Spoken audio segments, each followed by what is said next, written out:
परिचय।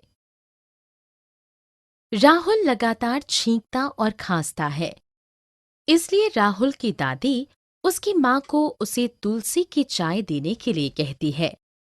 सभी कामों को पूरा करने के बाद उसकी माँ उसकी दादी की सलाह का पालन करती है।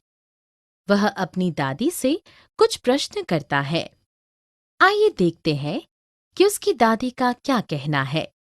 इस पाठ में आप सीखेंगे कि जो भोजन हम खाते हैं वह कहाँ से प्राप्त होता है और परिवार के सभी सदस्य क्या-क्या कार्य करते हैं। उद्देश्य। इस पाठ के अंत में आप निम्नलिखित सीखने में सक्षम हो जाएंगे। परिवार के सदस्यों द्वारा किए जाने वाले घरेलू कार्यों पर चर्चा करने में, यह जानने में कि हम जो खाना खाते हैं वह कहाँ से प्राप्त होता है, कुछ घरेलू उपायों के बारे में जानने में। परिवार के सदस्यों द्वारा किए जाने वाले कार्य। अधिकांश परिवारों में परिवार के सदस्य अपने अपने काम को साझा करते हैं। पिता घर के कार्यों में माता की सहायता करते हैं। वे सभी एक साथ खाना खाते हैं। लेकिन संयुक्त परिवार में माता खाना बनाती है, दादा-दादी पोता-पोती की देखभाल करते हैं, पिता परिवार के लिए धन अर्जित करते हैं, माता सभी के लिए खाना परोसती है और वो सबसे अंत में खाना खाती है।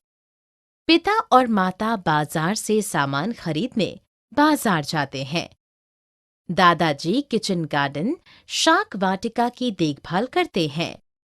किचन गार्डन शाक वाटिका में हम अदरक, धनिया, तुलसी, पुदीना, टमाटर, मिर्च और फूल फूल पौधे उगाते हैं। दादी गाय का दूध दूहती है। दादा और दादी दोनों मुर्गी और बकरी जैसे कृषि जानवरों की देखभाल करते हैं। जो भोजन हम खाते हैं वह कहाँ से प्राप्त होता है? हम जो भोजन करते हैं वह पौधों और जानवरों से प्राप्त होता है। हमें पशुओं से दूध, अंडा, शहद व मांस प्राप्त होता है। सब्जियां, फल, दाल, चावल जैसे खाद्य पदार्थ पौधों से प्राप्त होते हैं। पौधों के वे भाग जो खाए जाते हैं। पौधे के प्रत्येक भाग से हमें भोजन प्राप्त होता है। हम केले तथा फूलगोभी के फूल वाले भाग को खाते हैं। चुकंदर, गाजर, मूली इत्यादि की जड़ें खाई जाती हैं। आलू और गन्ना जैसे खाद्य पदार्थ एक पौधे के तने का भाग होते हैं।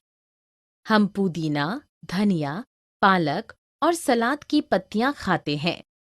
सेब, टमाटर और आम इत्यादि पौधों का फल वाला भाग होता है।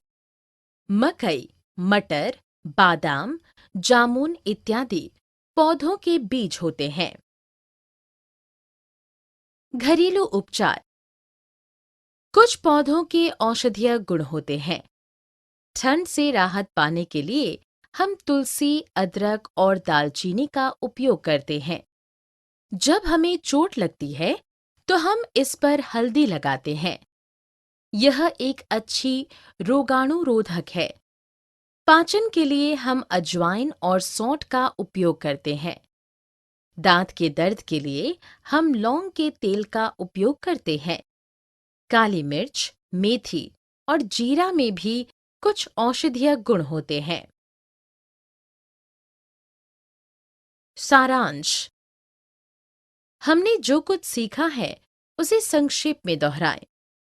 अधिकांश परिवारों में काम को परिवार के सभी सदस्यों के बीच साझा किया जाता है। हम जो भोजन खाते हैं वह पौधों और जानवरों से प्राप्त होता है। पौधे का प्रत्येक भाग हमें भोजन प्रदान करता है।